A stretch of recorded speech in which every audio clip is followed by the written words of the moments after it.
On a calm morning at sea, fishermen spotted something unexpected: a coffin floating among the waves. Inside, 7 puppies were still fighting to survive. What happened next turned the day into a story no one would ever forget. In the misty dawn of Bar Harbor, Maine, the fishing vessel Northern Star cut through the waves, its hull breaking the morning silence. John Miller stood at the helm, his weathered hands gripping the wheel with the familiarity of decades at sea. The ocean had always been his sanctuary, especially now when his home life had become a web of uncomfortable silences and unspoken words. The fog hung thick over the water, creating an ethereal curtain that seemed to separate John's world from everything else. His crew moved about the deck with practiced efficiency, but today felt different. Something in the air, perhaps, or in the way the seabirds circled overhead, screaming their ancient warnings into the grey sky. If you found this story interesting, don't forget to subscribe to our channel and give it a like. Let us know which city you're watching us from. Stay tuned. At 52, John knew every mood of the Atlantic, every whisper of the wind, and every shadow that could spell danger or promise. But lately, his expertise hadn't extended to his own life. His wife Susan's distant behavior haunted him more than any storm he'd weathered. Their once warm home had transformed into a cold harbor of awkward encounters and avoided gazes. "Captain!" The shout from his first mate, Mike, cut through his thoughts. "There's something strange in the water portside." John adjusted course, squinting through the mist. At first, it appeared to be mere flotsam, another piece of debris that the ocean had claimed and discarded. But as they drew closer, the object's distinctive shape emerged from the fog, a wooden box too large and too precisely crafted to be ordinary cargo. "Get the hooks," John commanded, his curiosity piqued. The crew scrambled to position themselves, their movements precise despite the gentle roll of the waves. As they maneuvered closer, John's breath caught in his throat.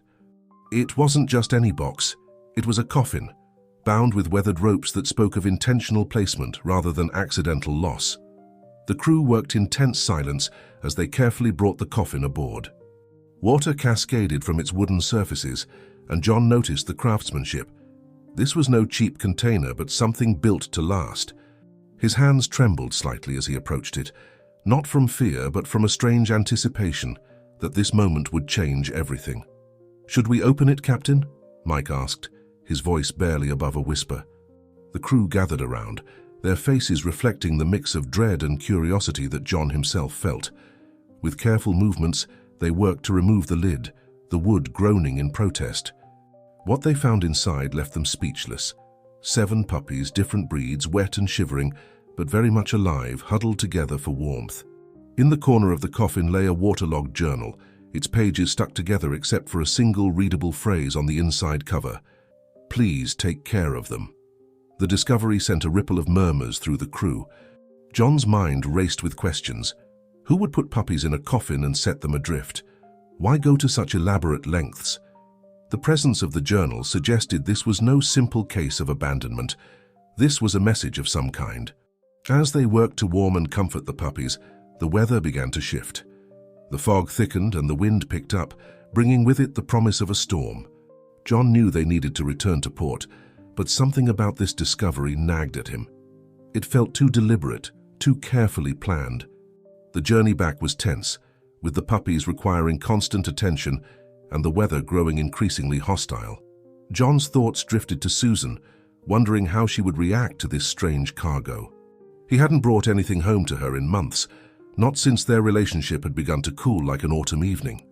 As they approached the harbor, John noticed something else: a small, unfamiliar boat anchored near the pier.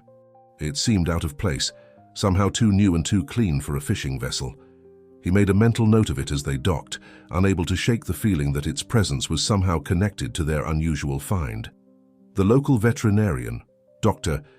Sarah Thompson, was already waiting at the dock, word having been sent ahead by radio.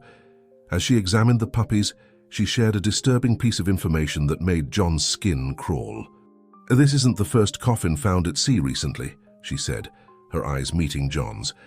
"There was another one a few weeks ago in a town up the coast. But what they found inside, well, let's just say you were luckier with your discovery." John watched as the puppies were carefully transported to the clinic, each one bearing silent witness to a mystery that seemed to deepen with every passing moment. He couldn't know then that this discovery would set in motion a chain of events that would not only challenge everything he thought he knew about his quiet coastal town, but would also force him to confront the troubled waters of his own life. The evening cast long shadows across John's driveway as he pulled up to his house, the events of the day weighing heavily on his mind. The Victorian-style home that had once been his pride now loomed before him like a stranger, its windows dark except for a warm glow emanating from the living room. As he approached the front door, voices drifted through, one unmistakably Susan's and another male and familiar, that made him pause. Inside, he found Susan sitting on the couch, engaged in conversation with David Marshall, a family friend he hadn't seen in years. The scene before him felt oddly intimate, with coffee cups on the table and photo albums spread between them. They looked up as he entered, and for a moment, nobody spoke. "John," Susan said, her voice carrying an undertone he couldn't quite decipher. "David was just passing through town. He stopped by to catch up." David stood, extending his hand. "John, it's been too long." His smile seemed genuine, but something in his eyes made John uneasy. David had aged well, his salt and pepper hair and tailored clothes speaking of success. He was everything John wasn't: polished, corporate, land-bound. "5 years at least," John replied, shaking David's hand firmly. "Since before you moved to Boston."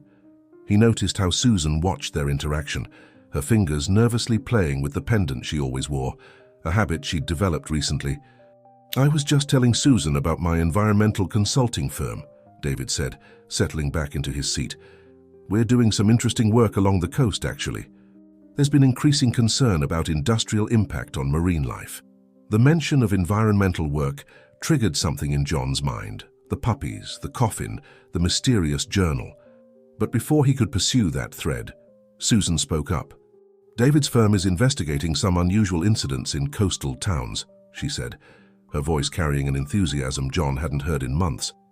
"Apparently, there have been several strange findings at sea lately." John's attention sharpened. "What kind of findings?" David's expression turned serious.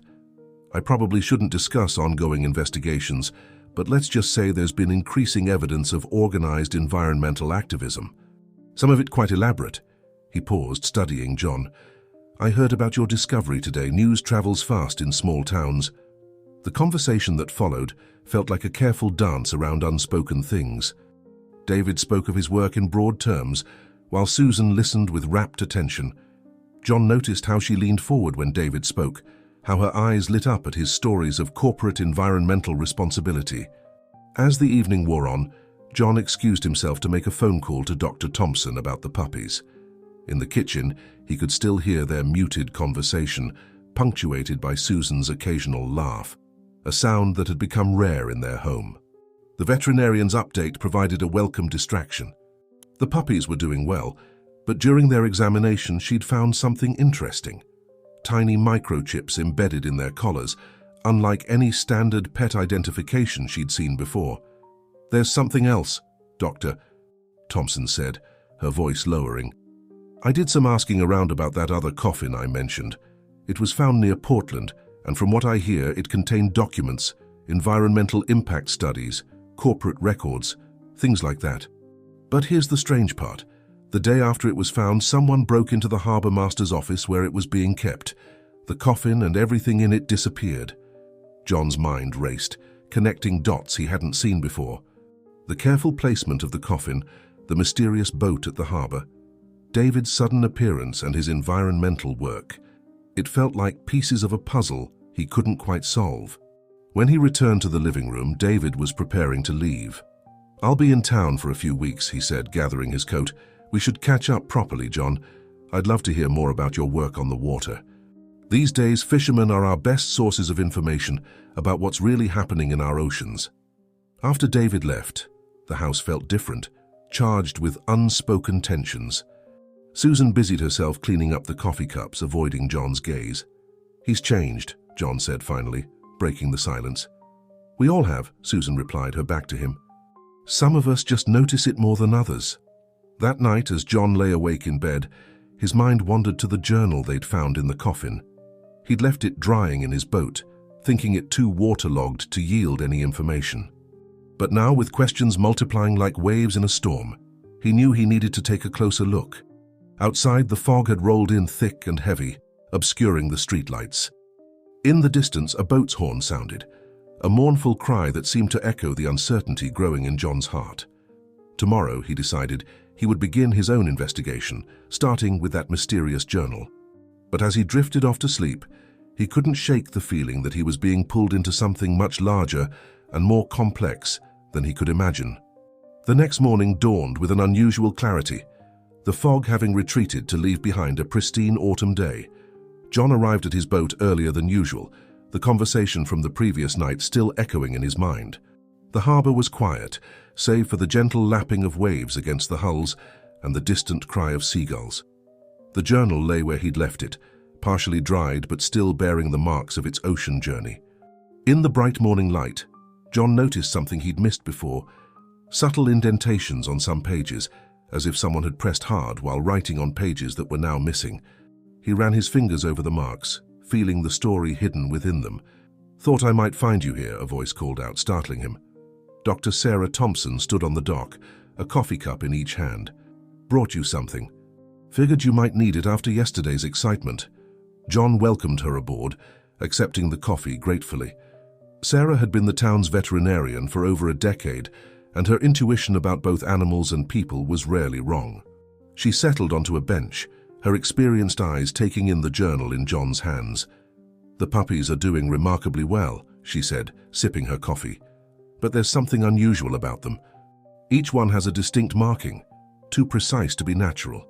And those microchips I mentioned, they're not standard pet ID chips, they're something else entirely." John shared his observations about the journal's indented pages. Sarah leaned forward, interested. "You know," she said thoughtfully, "there's a technique for revealing pressed writing. My father used to do document restoration. All you need is a light source and the right angle." They spent the next hour carefully examining the journal's pages, using Sarah's phone flashlight to illuminate the indentations. Slowly, fragments of messages emerged, coordinates, dates, and cryptic references to something called Project Neptune's Watch. "Look at this," Sarah pointed to a barely visible line of text. "There's a name, Eleanor Smith. Why does that sound familiar?" John felt a jolt of recognition. Eleanor Smith had been a prominent figure in local environmental circles until her mysterious disappearance 6 months ago. The local papers had run several stories about her work with marine wildlife and her increasingly vocal opposition to industrial fishing practices. As they continued their examination, a shadow fell across the deck. David Marshall stood on the dock, looking every bit the successful businessman in his casual weekend attire. "Morning, John," he called out, his tone friendly, but his eyes fixed on the journal. "Sarah, it's been years. You haven't changed a bit." Sarah's posture stiffened almost imperceptibly. "David, didn't know you were back in town. Just temporarily. Environmental impact assessment for some local developments." He stepped aboard without waiting for an invitation. "Interesting find yesterday, John. Mind if I take a look?" Before John could respond, a commotion further down the dock caught their attention. A small crowd had gathered around the mysterious boat John had noticed the day before. 2 Coast Guard officers were examining it, while a woman John didn't recognize spoke animatedly with them. David's interest in the journal seemed to evaporate. "Well, I should get going. Meetings to attend." He paused at the dock. "John, we should continue our conversation from last night. There's a lot happening in these waters that would interest you." After David left, Sarah turned to John. "I don't trust him," she said quietly. "Never have. Did you know he was on the board of directors for Atlantic Resource Development before starting his consulting firm? The same company Eleanor Smith was investigating before she disappeared." The morning's discoveries had left John with more questions than answers. The journal's hidden messages, the mysterious boat, David's convenient appearance, it all seemed connected, but the pattern remained elusive. Sarah helped him carefully document the visible text from the journal using her phone's camera. As they worked, she shared more about the puppy's unusual markings. Each one has a tiny symbol, almost like a brand, but infinitely more sophisticated.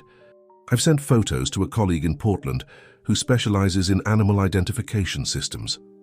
Later that morning, as John prepared his boat for the day's fishing, he noticed something that made his blood run cold. Tucked under his windshield wiper was a weathered photograph. It showed Eleanor Smith standing on a boat, surrounded by environmental activists. In the background, barely visible, was a stack of wooden boxes that looked exactly like the coffin they'd found at sea. But it was what was written on the back of the photograph that truly caught his attention. Some secrets should stay buried at sea. Ask your wife about Project Neptune's watch. The implications of that message sent a chill through John that had nothing to do with the autumn breeze. As he stared at the photograph, a memory surfaced. Susan, years ago, at an environmental fundraiser, standing next to Eleanor Smith. At the time, it had seemed insignificant. Now it felt like another piece of a puzzle he wasn't sure he wanted to solve. Susan was tending to her garden when John arrived home, her hands deep in the soil as if trying to anchor herself to something solid. The late afternoon sun cast a golden glow over the yard, making everything seem deceptively peaceful. For a moment, John stood watching her, remembering happier times when their conversations flowed as naturally as the tides. "Susan," he called softly, the photograph burning a hole in his pocket. "We need to talk." She looked up, brushing dirt from her hands, her expression guarded. "About David? About Eleanor Smith?" The change in her demeanor was subtle but unmistakable, a slight stiffening of her shoulders, a barely perceptible catch in her breath. She stood slowly, removing her gardening gloves with deliberate care. "Let's go inside," she said, her voice carefully neutral. "I'll make some tea." In their kitchen, with its walls of faded blue and white, Susan moved with practiced efficiency, but John noticed her hands trembling slightly as she prepared the tea. Finally, she sat across from him at their worn oak table, wrapping her hands around her steaming mug. "I didn't think you remembered," she began. "That fundraiser 7 years ago. You were so focused on the fishing season, I didn't think you even noticed who was there." John placed the photograph on the table between them. "Tell me about Project Neptune's watch." Susan's eyes fixed on the photograph, her expression a complex mixture of emotions. "It started as something good," she said finally. "Eleanor had this vision of protecting our waters, not just from overfishing, but from the big corporations that were destroying entire ecosystems for profit. She recruited people, environmentalists, marine biologists, local fishermen's wives, anyone who cared about preserving our way of life." She paused, taking a sip of tea. "I was her secretary for 2 years, John. Did you know that?" "Part-time while you were at sea. I saw everything, the research, the evidence of what these companies were doing. Eleanor had proof that they were violating every environmental protection law on the books." "What happened?" John asked, watching her carefully. "Money happened. Pressure happened. People started backing out, accepting settlements, changing their stories. But Eleanor, she wouldn't give up. She started encoding information, hiding it in ways nobody would think to look for. The puppies, John, they were her insurance policy." The pieces started falling into place. "The microchips," John said. "The markings Sarah found." Susan nodded. Eleanor knew they were watching her. She knew they'd search her home, her office, her computer. But who would think to look for encoded data in puppy collars? Who would suspect a coffin drifting at sea contained more than just abandoned animals?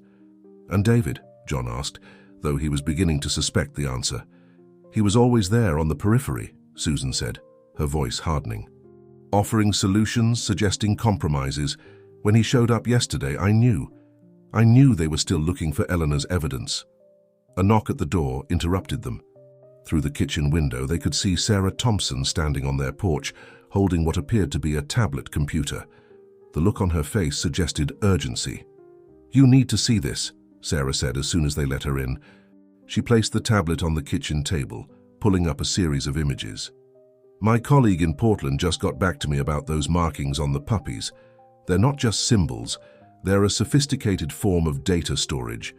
Each marking contains encoded information, like a biological QR code." She looked at Susan. "And there's more. The microchips?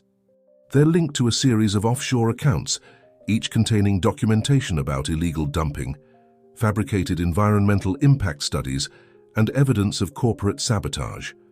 It's all there, hidden in plain sight." Susan's face had gone pale. Eleanor always said the truth would surface eventually, she whispered, like everything else in the ocean.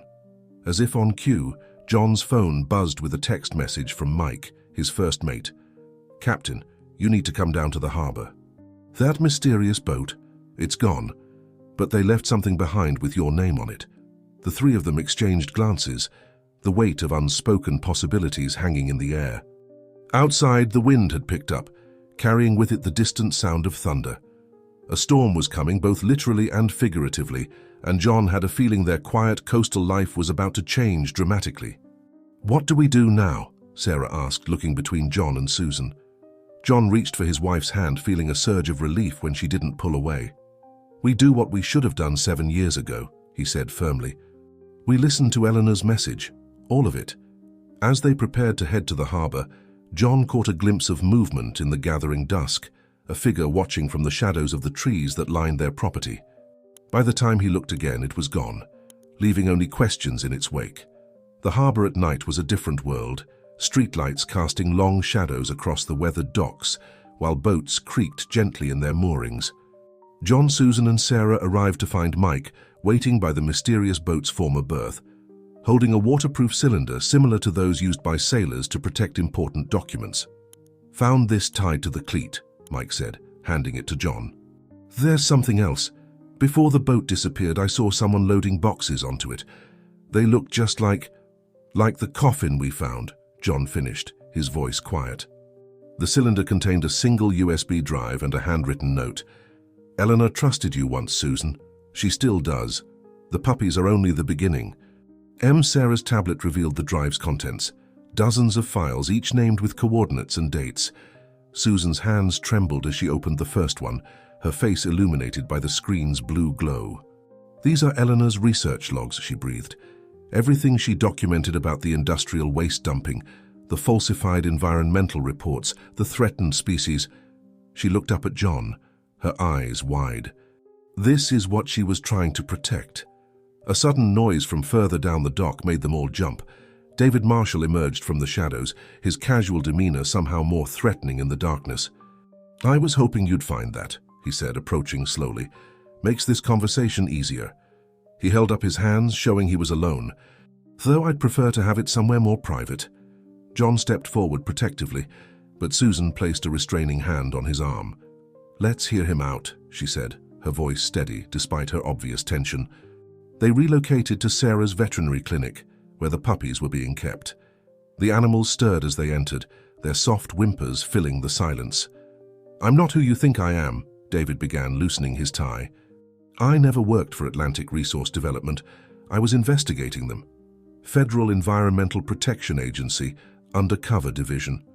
Eleanor was our inside source." The revelation hung in the air like morning fog. Susan sank into a chair, her composure finally cracking. "All these years you knew about everything." David nodded. "Eleanor's disappearance wasn't what everyone thinks. She went into protective custody, but not before implementing her backup plan, the encoded data, the puppies, the coffins. She knew nobody would look too closely at abandoned animals. It was brilliant, really." "Why come forward now?" John asked, still suspicious. "Because Atlantic Resource Development is about to begin a new operation," David replied grimly, "one that would devastate the entire coastline. We need Eleanor's evidence, all of it, to stop them. But we're not the only ones looking."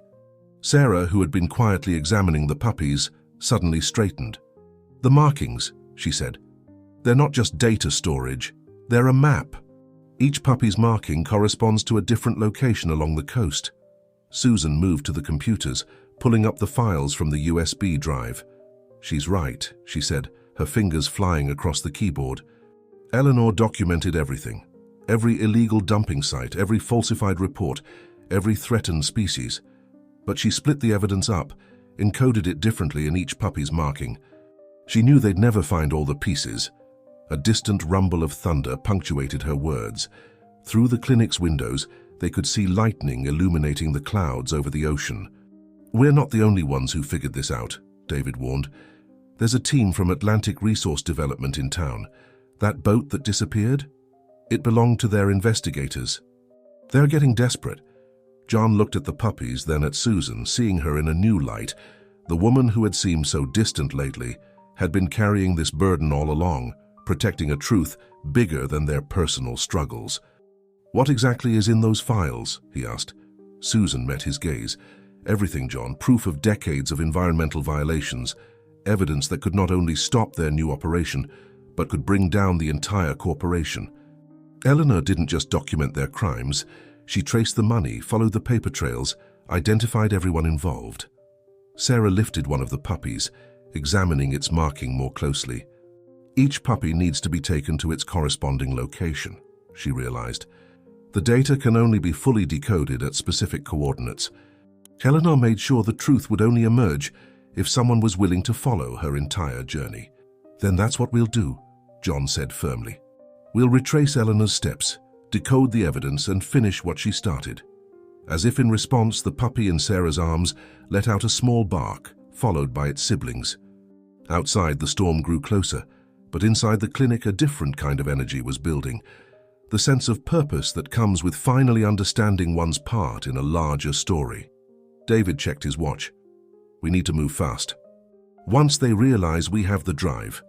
"We'll take my boat," John interrupted. "First light tomorrow. Susan knows Eleanor's methods better than anyone. Sarah understands the markings. And you," he paused, looking at David, "you can make sure the evidence gets to the right people." The plan was set, but as they prepared to leave the clinic, Susan pulled John aside. In the dim light, her face showed a mixture of relief and apprehension. "There's something else," she whispered. "Something Eleanor told me before she disappeared about why she chose this bay, these waters." She glanced at the others, then back to John.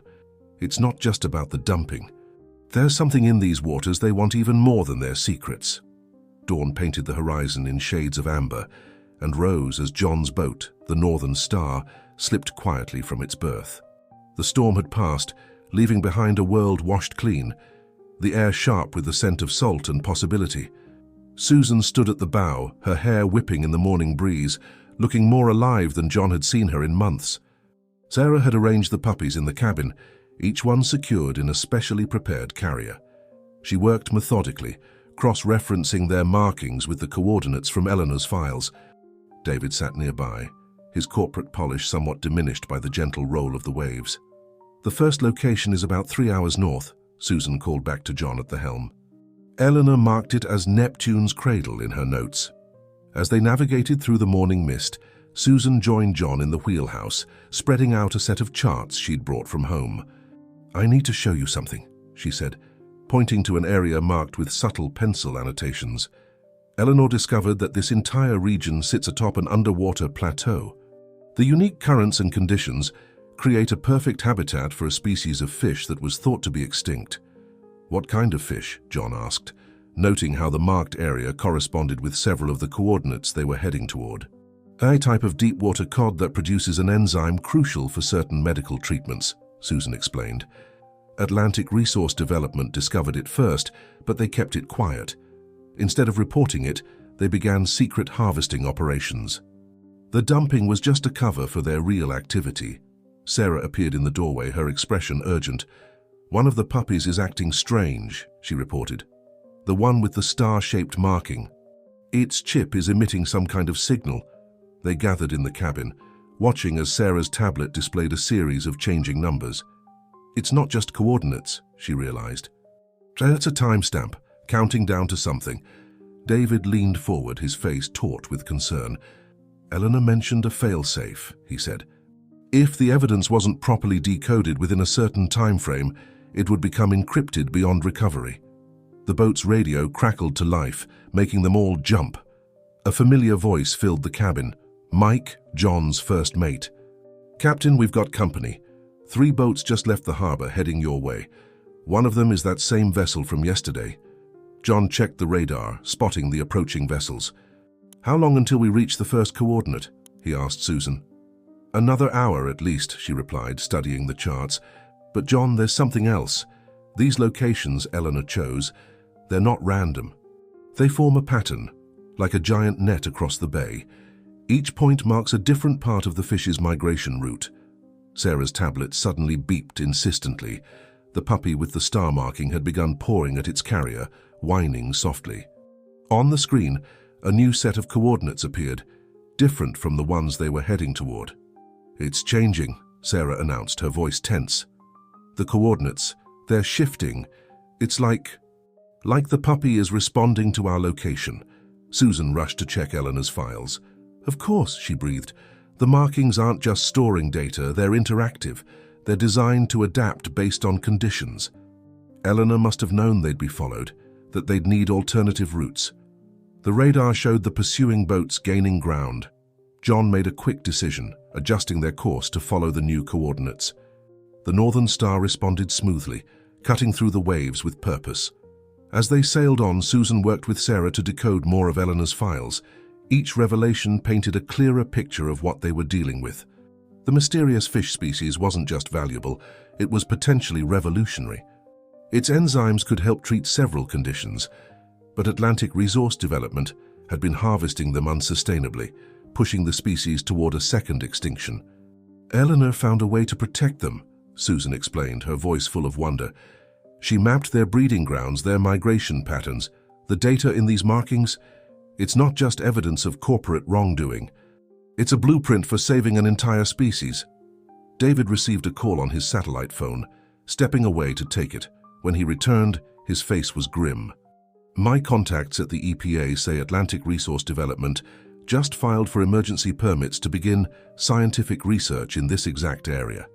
They're trying to establish legal jurisdiction before we can expose them." John watched the pursuing boats on the radar, their blips drawing ever closer. The morning sun now hung high over the water, burning away the last traces of mist. Ahead, the ocean stretched endlessly, holding its secrets beneath its sparkling surface. The puppy with the star marking had settled down, but its chip continued to emit its mysterious signal. Sarah worked diligently, trying to understand the pattern in the changing coordinates. "It's like it's leading us somewhere," she mused. "Somewhere even Eleanor's files don't show." Susan joined John at the helm again, her hand finding his on the wheel. "I'm sorry I couldn't tell you before," she said softly. "Eleanor made us all swear to keep silent. She said the fewer people who knew, the safer everyone would be." "I understand now," John replied, thinking of all the quiet dinners, the unspoken tensions, the growing distance between them. "You were protecting something bigger than us." The Northern Star pressed on through the waves, carrying its precious cargo of puppies and secrets. Behind them, the pursuing boats continued their chase, and somewhere beneath the surface an ancient species continued its mysterious existence, unaware of the human drama unfolding above. A new set of coordinates flashed on Sarah's tablet, and with it a message began to appear, one character at a time. "The truth lies where the currents meet. Follow the starlight." The sun reached its zenith as the Northern Star approached the new coordinates. The pursuing vessels had spread out, forming a loose net behind them. John studied their pattern through his binoculars, his experienced eye noting something odd about their movement. "They're not just following us," he announced. "They're searching for something specific. Look how they're zigzagging across our wake." Sarah emerged from the cabin with fresh readings from the puppy's chip. "The signal's getting stronger," she reported. "And I've noticed something interesting. The other puppy's chips are starting to respond too. It's like they're communicating with each other." Susan had been deep in Eleanor's files, her fingers flying across the tablet's screen. "Listen to this," she called out. Eleanor's last entry mentions something called the confluence. She writes, "Where the warm and cold currents meet, life finds a way." "The starlight shows the path to the cradle." John's eyes widened with recognition. "The confluence," he repeated. "Old-timers used to talk about it, a place where different ocean currents converge. It creates some kind of underwater thermal well. Most folks thought it was just a fishing tale." "It's real," David interjected, looking up from his own notes. "Our researchers mapped it years ago, but we could never pinpoint its exact location. It shifts with the seasons, following the currents." The puppy with the star marking began barking excitedly, joined by its siblings. Sarah's tablet screen flickered with rapidly changing coordinates. "The signals," she gasped. "They're not random. They're triangulating something. Each puppy's chip is providing a different point of reference." Susan rushed to the charts, plotting the new coordinates. "John, look," she exclaimed. "The points form a perfect star pattern. And at the center, The confluence, John finished, already adjusting their course. The Northern Star responded smoothly, cutting through the waves with renewed purpose. As they approached the center of the coordinate pattern, the ocean around them began to change. The water took on a different quality, more luminous somehow, with swirls of varying temperatures creating visible patterns on the surface. David's satellite phone buzzed. His face darkened as he read the message. "Atlantic Resource Development just announced an emergency conservation initiative," he reported grimly. "They're claiming sole authority over this entire area for scientific research and species protection. They're trying to lock down the area legally before we can expose what's really here," Susan realized. "Once they have jurisdiction, they can control access to the whole underwater plateau and the fish species."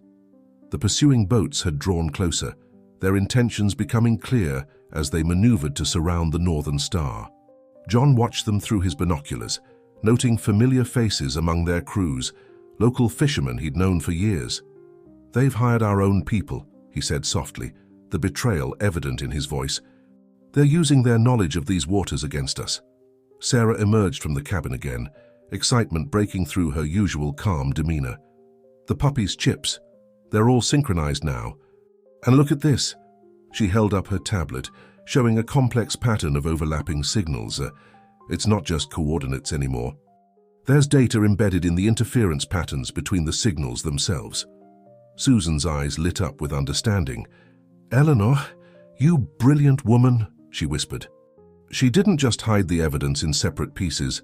She created a key that only works when all the pieces come together in exactly the right place. The water around them had become increasingly active, with competing currents creating visible eddies and swirls. The Northern Star rocked gently as it entered what seemed to be the center of the convergence.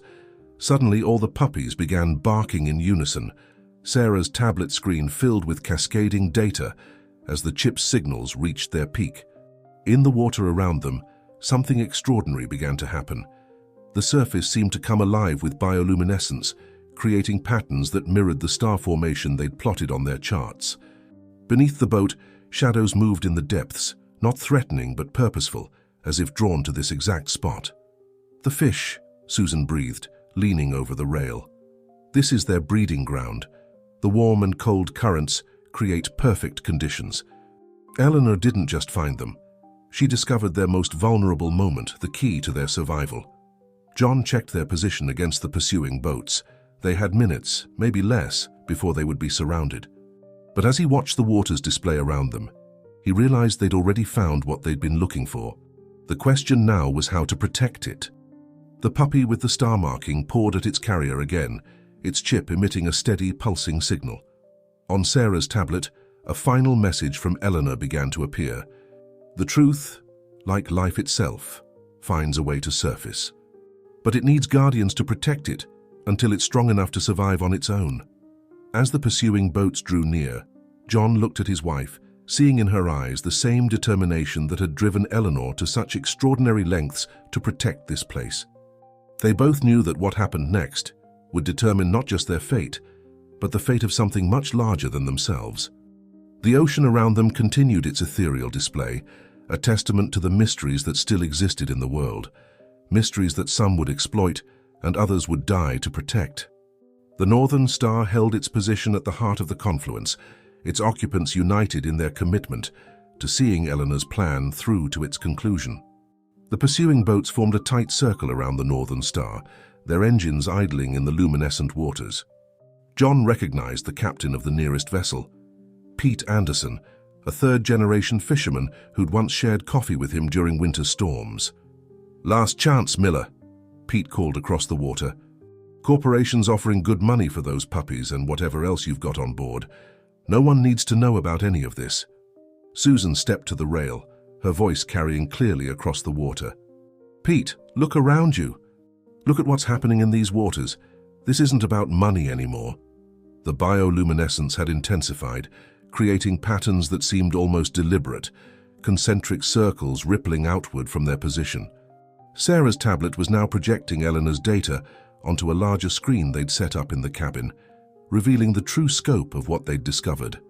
"The fish," Sarah announced, her voice filled with wonder. They're not just rare, they're intelligent. The patterns they're creating. They're responding to the signals from the puppies' chips. Eleanor didn't just study them, she found a way to communicate with them. David was rapidly documenting everything with his camera. This is beyond anything we imagined at the EPA. These creatures have developed a complex social structure, possibly even a form of collective intelligence. That's why the corporation wants to control access. They're not just harvesting enzymes, they're studying cognitive patterns that could be worth billions. The puppy with the star marking suddenly broke free from its carrier, rushing to the boat's bow. Its siblings followed, all 7 puppies aligning themselves along the rail, their chips pulsing in harmony with the oceanic display below. Susan's fingers flew across Eleanor's files. "There's more," she said urgently. Eleanor discovered that the fish use bioluminescence for more than communication. They use it to protect their young. The patterns we're seeing, they're creating a protective barrier around their breeding grounds. A new voice cut across the water, smooth, corporate, familiar. "Fascinating exposition, Mrs. Miller." Thomas Reynolds, Atlantic Resource Development's Chief Operations Officer, stood on the deck of a sleek vessel that had just arrived. "Now shall we discuss terms for the transfer of that information?"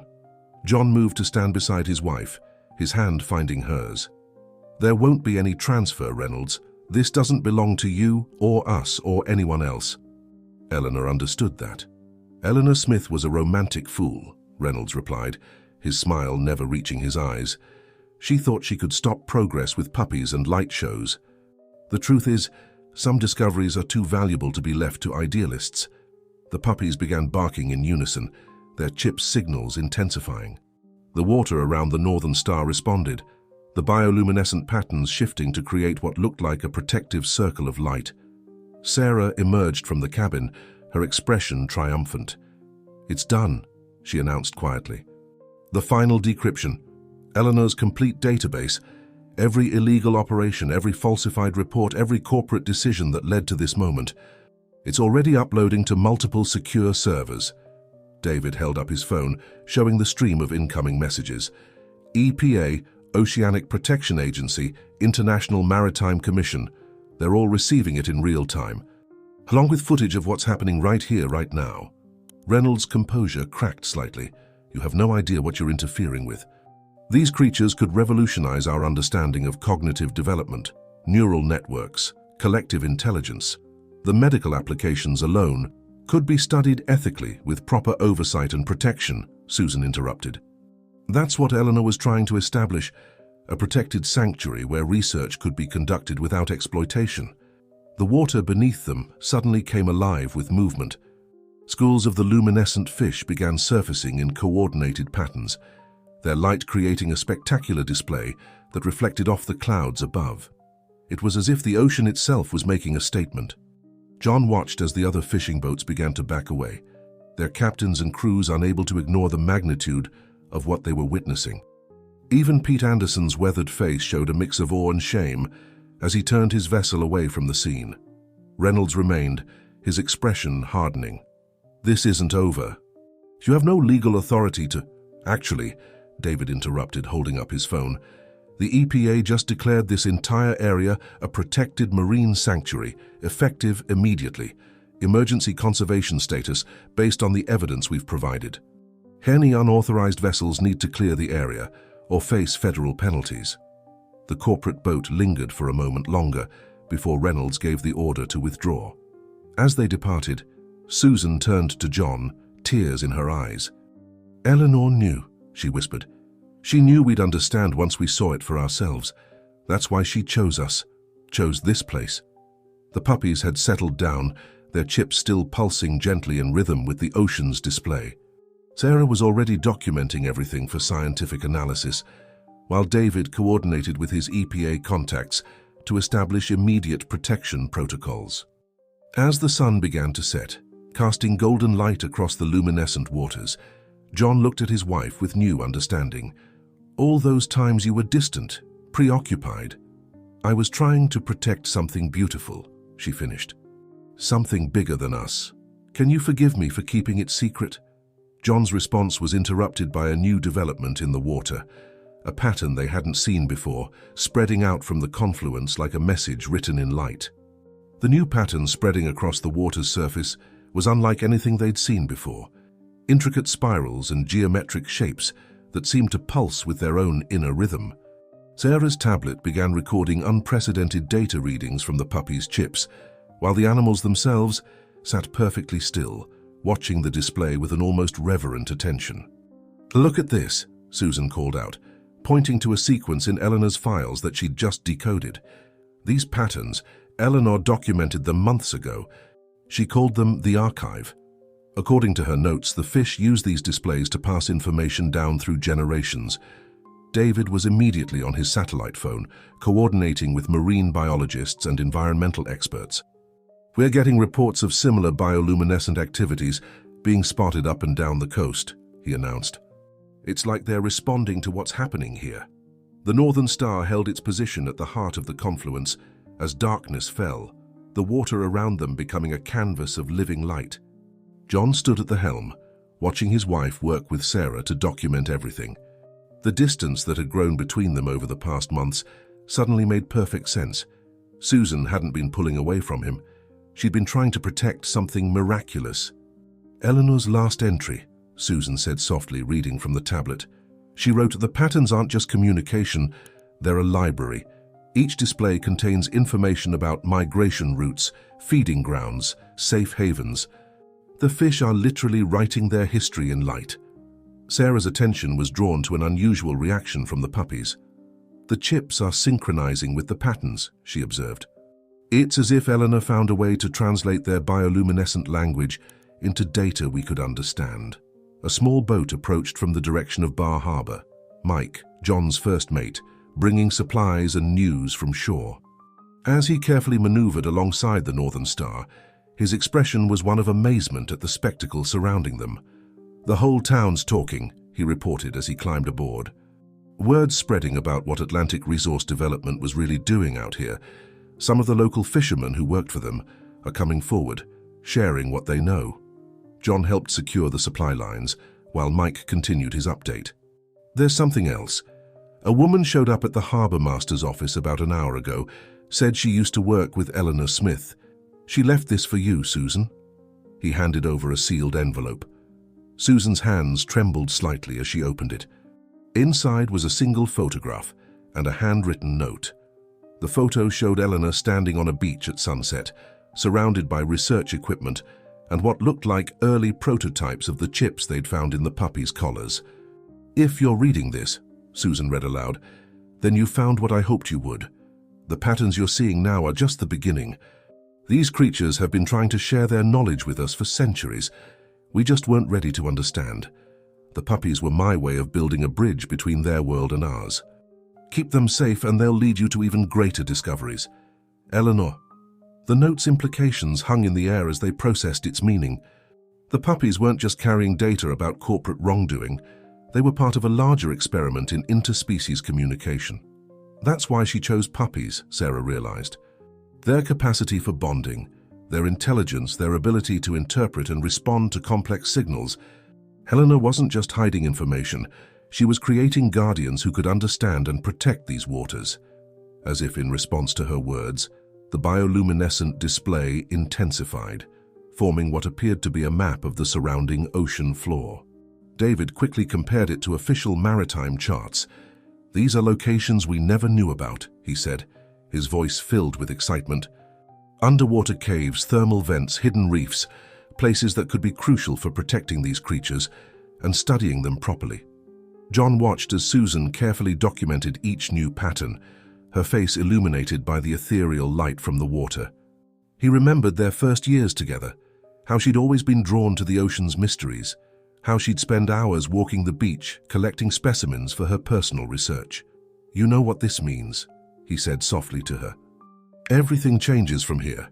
Susan nodded, but her expression was peaceful. "Everything already has," she replied. "But for the first time in months, I feel like I'm exactly where I'm supposed to be."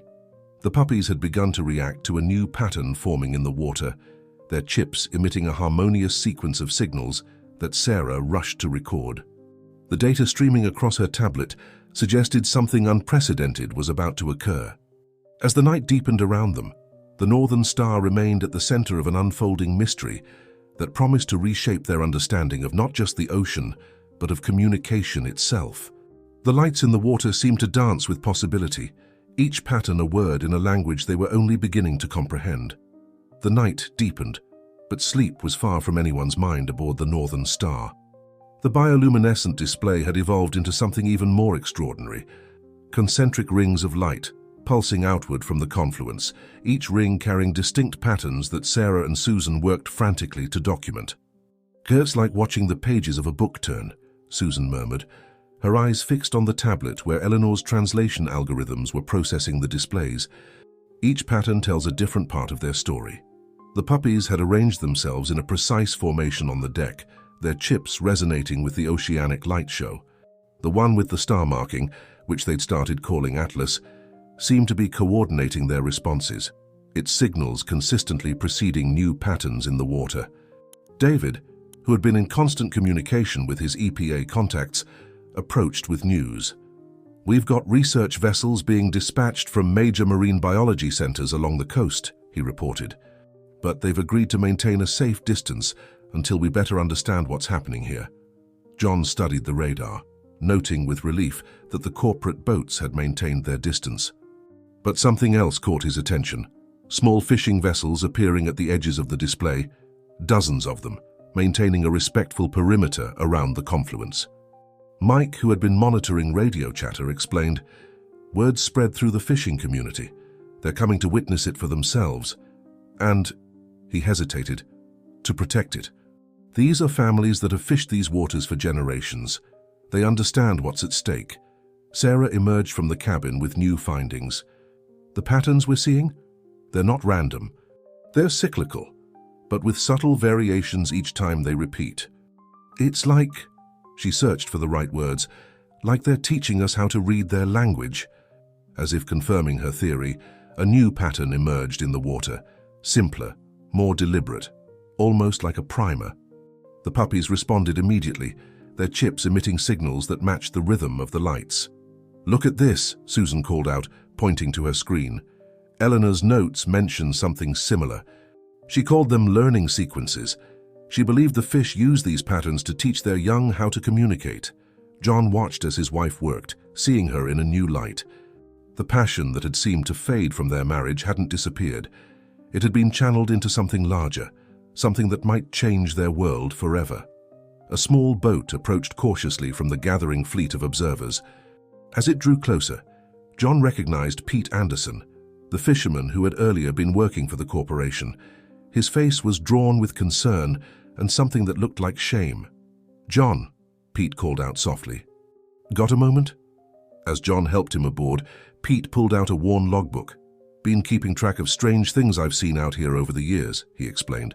"Lights in the water, fish behaving in ways that didn't make sense. The corporation told us to ignore it, said it was just natural phenomena. But after what I'm seeing tonight," the logbook contained years of careful observations, dates, locations, crude drawings of light patterns that matched what they were seeing now. Pete had unknowingly been documenting the fish's communication attempts for years. Sarah incorporated Pete's data into their growing database, her excitement building. "This is incredible," she said. "With this historical record, we can start to understand how their communication patterns have evolved over time." The puppies suddenly became alert, their attention focused on a new development in the water. The bioluminescent display had begun forming what looked like a complex mathematical sequence, Fibonacci spirals and golden ratios dancing in living light. Eleanor suspected this, Susan breathed, pulling up relevant files. She believed their communication wasn't just about sharing information, it was about sharing understanding. Mathematical concepts, spatial relationships, even abstract ideas. David's satellite phone buzzed with an urgent update. "The Corporate Board of Atlantic Resource Development is in emergency sessions," he reported. "Our evidence has caused their stock to plummet. They're facing inquiries from multiple federal agencies, but the corporate drama seemed distant and unimportant compared to what was unfolding around them. The water had become a canvas for something beyond their previous understanding, a demonstration of intelligence and complexity that challenged everything they thought they knew about consciousness and communication. Atlas, the puppy with the star marking, approached Susan and placed a paw on her tablet. On the screen, Eleanor's final protocols began to unlock, revealing the true scope of her vision. The chips weren't just carrying data, they were designed to evolve, to learn and adapt alongside the creatures they were helping to protect. As the night wore on, more boats arrived to witness the display. The ocean seemed to pulse with possibility. Each pattern of light a word in a conversation humanity was only beginning to join. And at the center of it all, the Northern Star held steady, its occupants serving as witnesses to a moment of transformation that would ripple out far beyond these waters. Eleanor knew, Susan said softly to John. She knew that once people saw this, really saw it, everything would change. That's why she went to such lengths to protect it, not just to expose corporate wrongdoing, but to prepare us for this moment. The puppies gathered at the bow, their chips pulsing in harmony with the oceanic display, as if they were no longer just carrying a message, but had become part of the conversation themselves. As dawn approached, the Northern Star had become the center of an impromptu flotilla. Fishing boats formed a protective circle around the confluence, their crews maintaining a reverent silence as the bioluminescent display continued its hypnotic dance. The morning light didn't diminish the spectacle. If anything, the intersection of natural and supernatural light created something even more magnificent. Susan had been working through the night, correlating Eleanor's notes with the ongoing light patterns. "There's something else happening here," she announced, her voice tight with excitement. "The patterns aren't just repeating, they're evolving, responding to our presence, our attention." Sarah's monitoring equipment confirmed it. The puppies' chips were now registering completely new forms of data, their signals becoming more complex as they interacted with the oceanic display. Atlas, the leader of the pack, had taken up position at the bow, its attention fixed on something beneath the surface. "Look at this," David called out, pointing to a section of water where the patterns had shifted into something new. The luminescent fish had begun arranging themselves in formations that mimicked the constellations visible in the fading night sky above. "It's not just mathematics they understand," Susan breathed, her fingers flying across her tablet. "They're showing us that they comprehend celestial navigation." Eleanor's notes. She suspected they used the stars to guide their migrations, just like ancient sailors.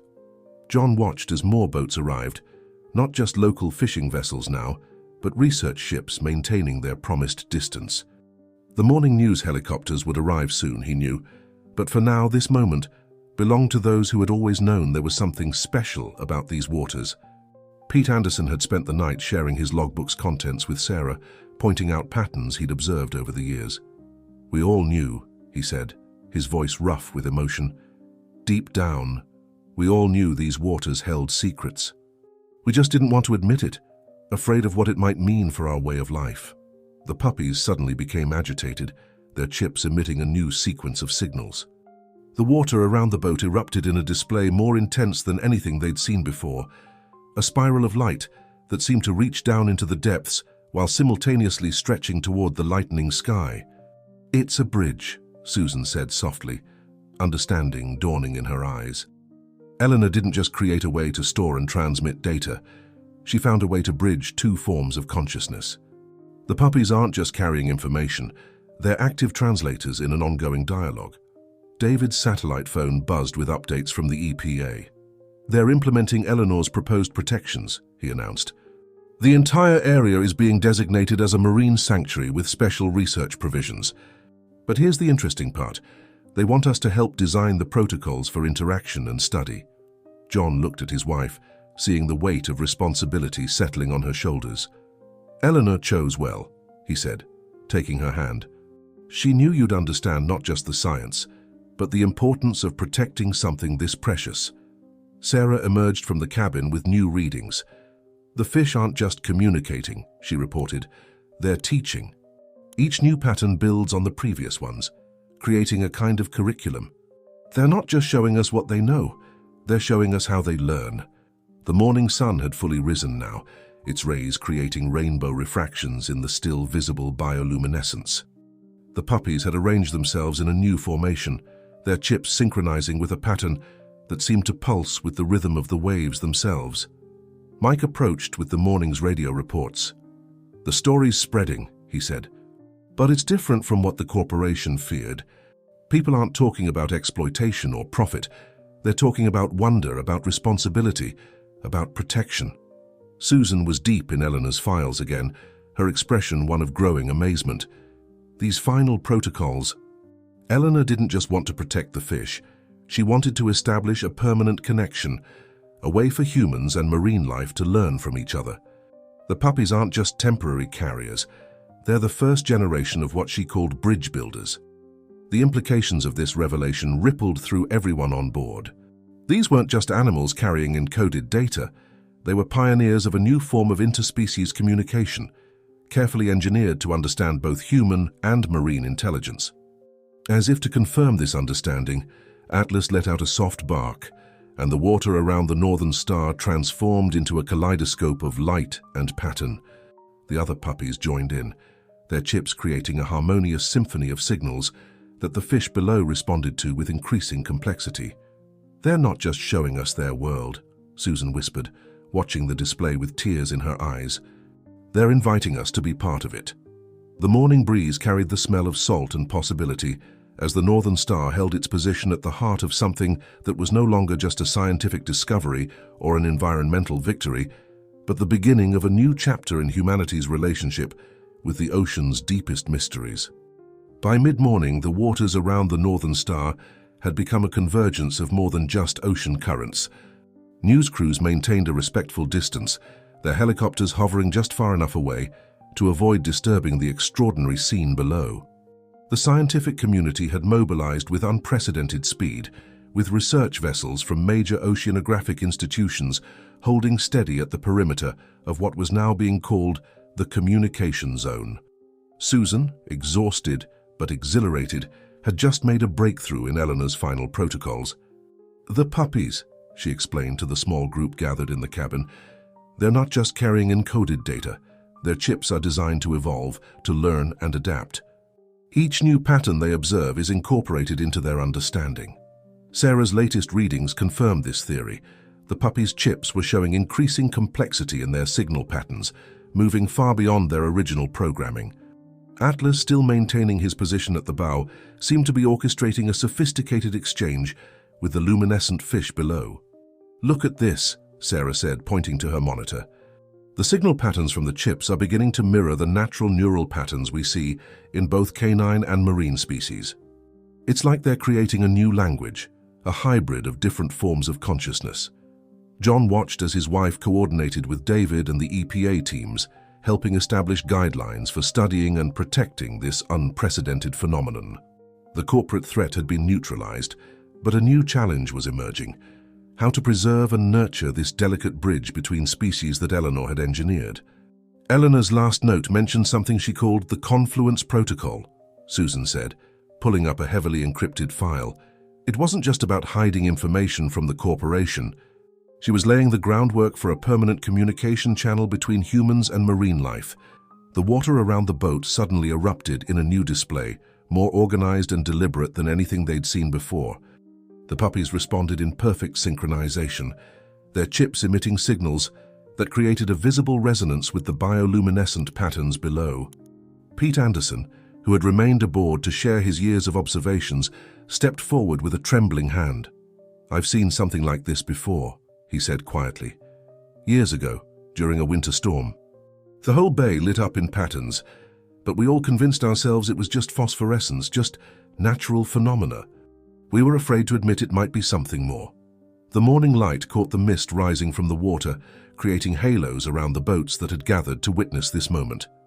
Local fishing families stood on their decks, many with tears in their eyes, watching the ocean reveal secrets they had sensed but never fully understood.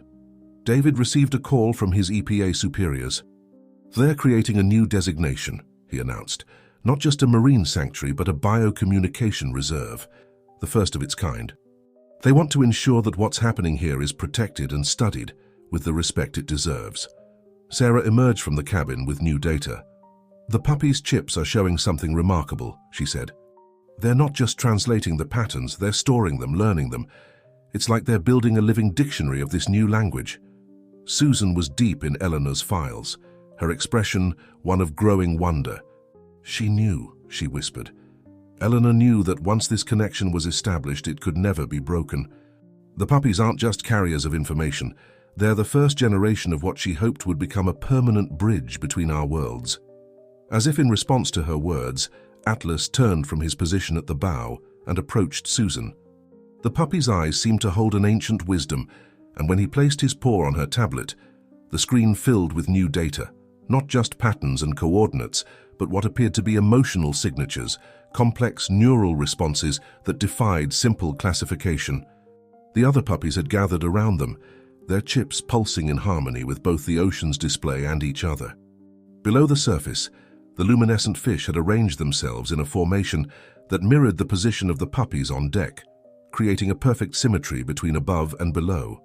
"They're showing us the way forward," Susan said softly, looking at John with tears in her eyes. "Eleanor didn't just give us the responsibility of protecting them, she gave us the tools to understand them, to learn from them." The morning sun had risen higher, but the bioluminescent display remained visible, a testament to the extraordinary nature of what was unfolding. The Northern Star held steady at the heart of the confluence.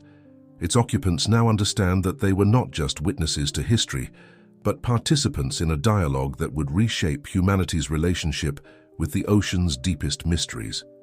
Around them, the gathered boats maintained their respectful vigil, their crews understanding that they were present for something that transcended simple scientific discovery.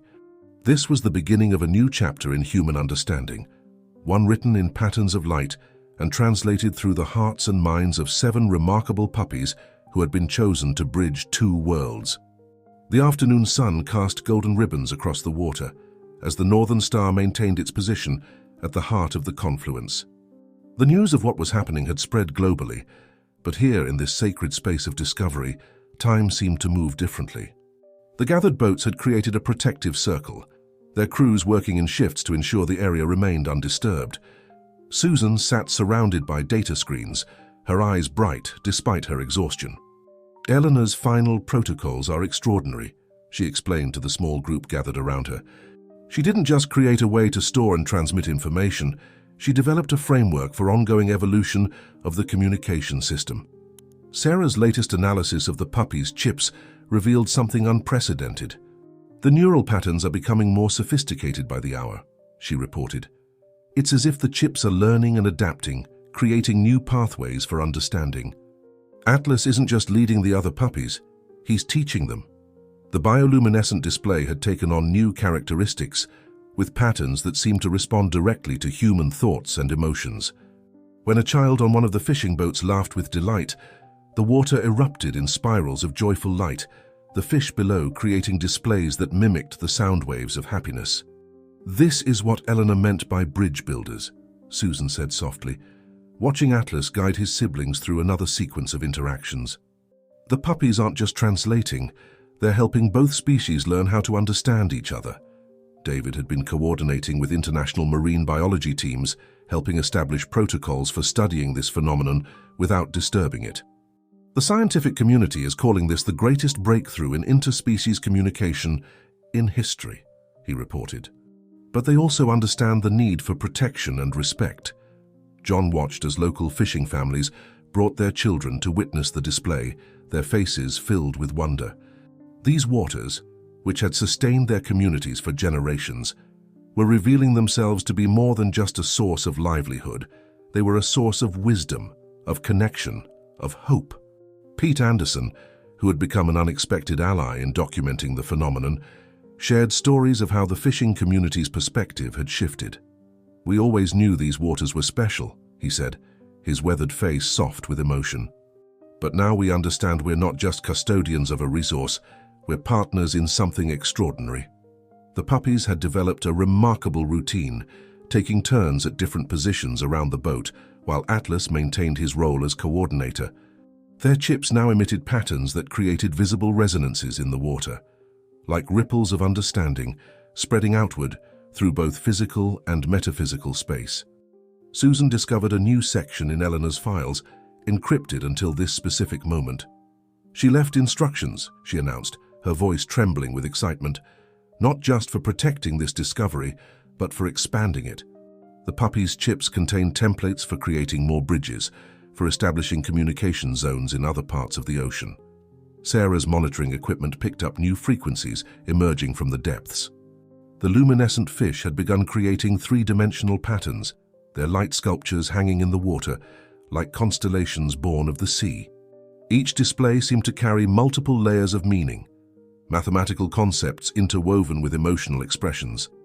They're not just communicating facts, Sarah realized, studying the data. They're sharing stories, histories, ways of understanding the world that we never imagined existed. The afternoon light played across the water's surface, creating rainbow refractions in the persistent bioluminescence. Local boats had begun bringing supplies and food to the research vessels, the community instinctively supporting this mission of understanding. What had started as a mystery had become a movement, a shared commitment to protecting and nurturing this breakthrough. Atlas approached Susan again, his presence now carrying an almost tangible wisdom.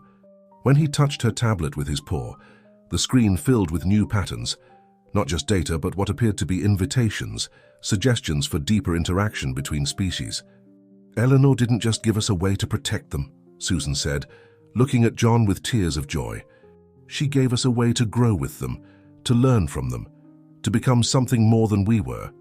The gathered boats had created their own community, with fishing vessels and research ships working together to maintain the sanctity of the space. Children on deck watched in wonder as their parents explained the importance of what they were witnessing. Not just a scientific discovery, but a reminder of the mysteries and possibilities that still existed in their world. As the afternoon waned, the bioluminescent display took on new dimensions, with patterns that seemed to reach both deeper into the ocean and higher into the sky. The Puppies responded with increasingly complex signals, their chips creating harmonies of light and data that bridged the gap between air and water, between human understanding and marine wisdom.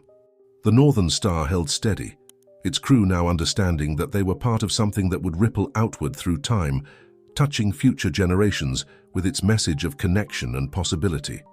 This wasn't just about protecting a species or exposing corporate wrongdoing. It was about opening a door to a new way of seeing and understanding their world. The sunset painted the sky in brilliant hues of orange and purple as the Northern Star completed its first full day at the heart of the confluence. The gathered fleet had organized itself into rotating shifts, ensuring continuous protection of the area while maintaining the respectful distance necessary for the extraordinary communication to flourish. Susan, reviewing Eleanor's final protocols with renewed energy, made a stunning discovery. "These aren't just instructions," she announced to the attentive group in the cabin. "They're blueprints for the future." Eleanor designed the Puppies' chips to become templates for a whole network of communication bridges across the world's oceans. Sarah's latest analysis supported this revelation. The Puppies' neural patterns had evolved beyond anything they'd initially imagined possible. Atlas, still maintaining his position as leader, had begun initiating complex sequences that the others followed with increasing sophistication. "Look at this," Sarah said, pointing to her screens. "The chips aren't just processing information anymore, they're creating new protocols on their own. It's exactly what Eleanor hoped would happen. They're becoming autonomous bridges between species." The bioluminescent display had transformed as darkness approached, taking on a deeper, more resonant quality. The patterns now seemed to carry emotional weights that everyone present could feel, even without understanding their specific meanings. "It's like watching the birth of a new language," David observed, as he coordinated with international research teams. But not just a language of words or symbols, a language of shared consciousness. John watched his wife work with pride and amazement. The distance that had grown between them had been replaced by a deeper understanding. Susan wasn't just decoding patterns. She was helping to write the first chapters of a new relationship between humans and the ocean. Pete Anderson, who had become an unofficial historian of the event, shared stories from other fishing families. "People are starting to remember," he said. "All those strange lights we'd see at night, the unusual behavior of the fish, they weren't just natural phenomena. They were trying to communicate with us all along." The Puppies had developed a remarkable synchronized routine, moving around the deck in patterns that matched the displays below. Their chips emitted signals that created visible ripples in the bioluminescent field, like thoughts made manifest in light. "Eleanor's last message makes sense now," Susan said softly, reading from her tablet. She wrote, "The bridge goes both ways. We're not just learning their language, they're learning ours. The puppies are the key to maintaining this dialogue for generations to come." As night fell completely, the water around the Northern Star erupted in a display more magnificent than any they'd yet witnessed. The luminescent fish created three-dimensional structures of light that seemed to pulse with the rhythm of the Earth itself. Sarah's monitoring equipment captured unprecedented readings. "The neural patterns are synchronizing across species," she reported with amazement. "It's not just communication anymore, it's communion." The gathered boats maintained their vigil, their lights dimmed to preserve the natural beauty of the display. Children who had been brought aboard by their parents watched in wonder as the ocean revealed its deepest secrets in patterns of living light. Atlas approached Susan once more, but this time something was different. When he touched her tablet, the screen filled with patterns that seemed to flow both ways, not just information being received, but a true dialogue being established. "This is it," Susan whispered, tears in her eyes. This is what Eleanor was working toward. Not just protection, not just communication, but true understanding between species. The night air was filled with a sense of possibility as the Northern Star held its position at the nexus of this extraordinary breakthrough. The puppies, their chips pulsing with newfound purpose, had become more than just carriers of data. They were ambassadors between worlds. David received word from his EPA contacts that international protocols were being established to protect and study this phenomenon. "They're calling it the Eleanor Smith Initiative for Interspecies Communication," he announced. Her legacy will be preserved.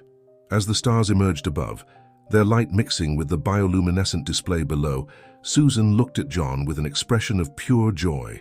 "We're part of something bigger now," she said. "Something that will change how we see ourselves and our place in the world." The gathered fleet had become a community, united by wonder, their former rivalries forgotten in the face of something far more important than profit or territory. They were witnesses to a moment that would reshape humanity's relationship with the ocean and all its mysteries. The puppies, led by Atlas, had taken up positions around the deck that mirrored the constellation patterns above. Their chips created harmonies of light and data that bridged the gap between sky and sea, between human understanding and marine wisdom. As midnight approached, the bioluminescent display reached a crescendo of complexity and beauty that left everyone aboard the Northern Star in reverent silence. They were no longer just observers of a phenomenon, they were participants in a dialogue that would echo through generations to come. The first light of dawn painted the horizon in shades of promise as the Northern Star marked its second day at the heart of the communication zone. The transformation that had begun with a mysterious coffin found at sea had blossomed into something that would forever change humanity's relationship with the ocean. Susan, surrounded by screens displaying Eleanor's complete protocols, made the final connections. "It's perfect," she said, her voice filled with wonder. Eleanor didn't just create a way to expose corporate wrongdoing. She engineered a permanent bridge between species. The puppies aren't just carriers of information. They're the first generation of what she hoped would become an endless line of interpreters between worlds. Sarah's final analysis of the puppies' chips revealed the full scope of Eleanor's vision. The neural patterns had evolved beyond simple communication into something approaching universal understanding. Atlas, still leading his siblings, had developed the ability to initiate complex dialogues that transcended traditional barriers between species. "The chips aren't just processing data anymore," Sarah explained, showing her readings to the assembled group.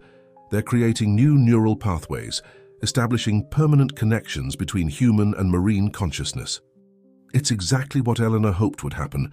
They're becoming living bridges. The bioluminescent display had matured into something both more subtle and more profound.